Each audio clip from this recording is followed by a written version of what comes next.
This is a Global Tel-Link prepaid call from an inmate at Roanoke River Correctional Institution. This call will be monitored and recorded for customer assistance, collection, or complaint procedures, or to block. Thank you for using Global Tel-Link. Yes, Assalamu alaikum. Wa alaikum salam. Yeah, how you doing, Aki? Alhamdulillah, I'm doing good. How you are? Alhamdulillah, man, I can't complain. What's your attribute? Abdul Kareem. Okay, Brother Abdul Kareem, I appreciate you being a part of the Honor in Our Men series. What you got for us today? Well, what I want to speak briefly about is a syndrome I call post-traumatic prison syndrome. Yes, very similar to post-traumatic stress syndrome. Honor and respect to the men and women who serve. Very briefly, I will lay out clear evidence to every person housed inside of a jail or prison system leaves with post-traumatic prison syndrome. And in my own experience, it is a major contributor to recidivism. Also, on some levels, jailers and prison officials deal with post-traumatic prison syndrome.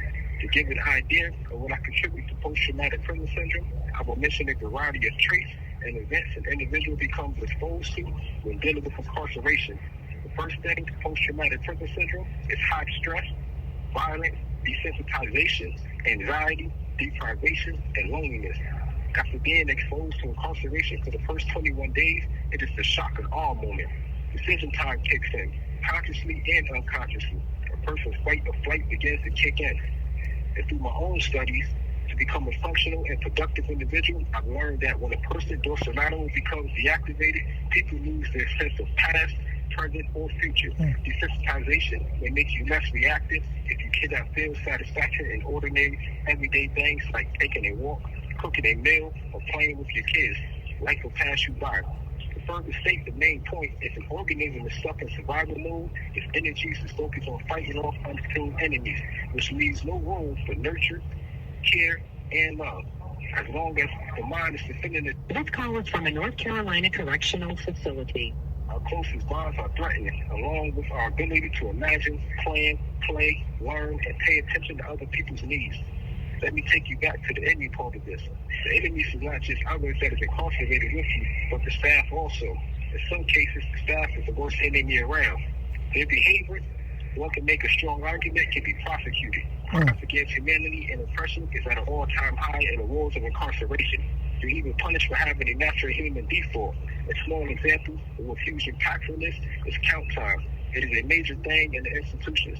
One has to immediately stop what they are doing and report to the designated count area. There's also another rule that says you cannot leave nothing in the day room upon your exit. You can't leave anything behind that is personal.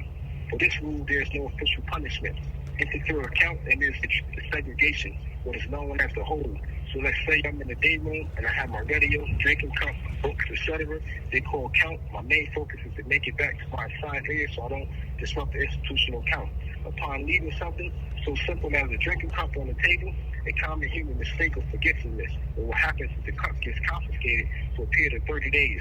And that is a punishment for being human. And that is a major contributor for post-traumatic prison syndrome. My subconscious mind picks up the signal that I am not a human. In some instances, this incites some of the violence inside the institutions.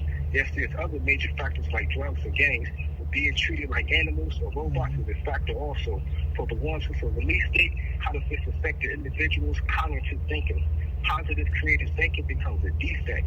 One begin to think creatively of how to beat the system based off of things like punishment for being human. That behavior becomes the norm, and a habit of thinking in that manner is formed. Once a habit is built, it is not so easily broken. Now back to those with a release date, the habit of getting over or any other institutional behavior leaves with the person. Experiences go swiftly upon release, and one is instantly shocked with feeling out of place. You may ask, how is he or she out of place? Well, coming from a place where any little slip for one's gain to be ruled by the incarcerated, the breaking of these rules can get your head busted. I'm talking get stabbed up, homemade knives, hit upside the head with a lock. So what happens is we adjust our life to fit some of the most ridiculous rules I ever heard. some you don't even know about until you violate them. Some, however, do make sense given the current predicament we're living under. As an example, one day I was walking in the mall area with one of my brothers and a group of females approached us. The woman says to my brother, "Hey, we need to talk to you." I began to immediately fall back from the crowd. What happens next blew me away. One girl looks at me and says, "You are weird." Upon hearing that, my brother looks at me and asks what I'm doing. I say, "I'm giving you all space so you can talk." He laughs and says, "Bro, get over here. You're not a prisoner no more." This is just a few of the instances that I'm mentioning. So many other things that leads to walls for incarceration with. There's other things like work overload. That is long hours working, hard, for little or no wages. You're beat down and left feeling underappreciated. Upon release, one is not seeing work as a benefit but an oppression. So one easily starts to make bad decisions to survive because work is associated with hurt feelings and abusive behavior. There is more evidence of post-traumatic stress syndrome that people leave here with, and these problems have to be dealt with before a person is released and continues upon his release while he's out there in society.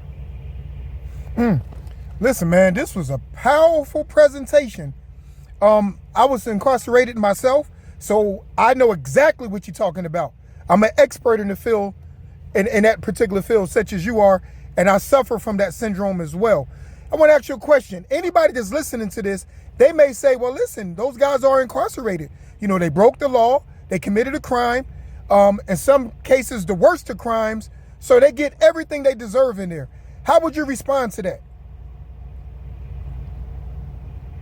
If that happens, a person continue to keep down the road of bad behavior when the mind becomes programmed at such an early age with defaults of negative attributes that he attached to himself.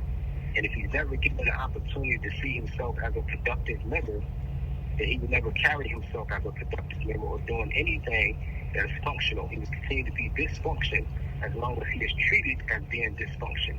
These are things that happen to us over a period of time. But you have to give a person time to make better decisions so that he may get it right, because he's going to fall many times along the way. And the fact of the matter is, it don't stop us from being human because we made a bad decision. We have to begin to let people make good decisions and support them in that. Yeah, and we know you're right. And we know that there's a difference between security issues as far as, you know, being incarcerated. Security is the number one concern. So there's a difference between a legitimate rule, you know, for instance, like count time, versus if you leave your cup in a day room while we're counting, we're going to take it for 30 days. Like that's, you know, when a person can make a mistake or forget for that. So that has nothing to do with rehabilitation. So listen, I do appreciate you, Brother Kareem, for contributing. This was a powerful topic. I hope and pray that everyone that's listening to this can look at this from the perspective of someone who's incarcerated. A lot of times people may say, again, you know, you guys are the ones that committed the crime, so whatever you get, you deserve. But remember, they say 90% of people who commit crimes in America will return back to society. So yes, it's about rehabilitation. Brothers and sisters do need to rehabilitate themselves, but they don't need the extra stuff that comes with from a North Carolina correctional facility. That comes with staff's mistreatment, because it will affect them while they are in prison and, of course, when they come back to society. So, Brother Kareem, how can Abdul Kareem, how can the people reach you, man? You know, someone that's listening to this may want to write you or may be offering some type of way to help you in any way. Give me your name and your prison number. Well, my name is Andre Huckabee, and my prison number is 169-7459. Listen, Brother Kareem, we do appreciate you contributing to the series, man. Continue to work on yourself, and we can't wait till you come home. By the way, how long have you been incarcerated? Been incarcerated for 5 years. I have a little over 2 left. Inshallah, might be cut down to next year if things work out in court. Inshallah, inshallah.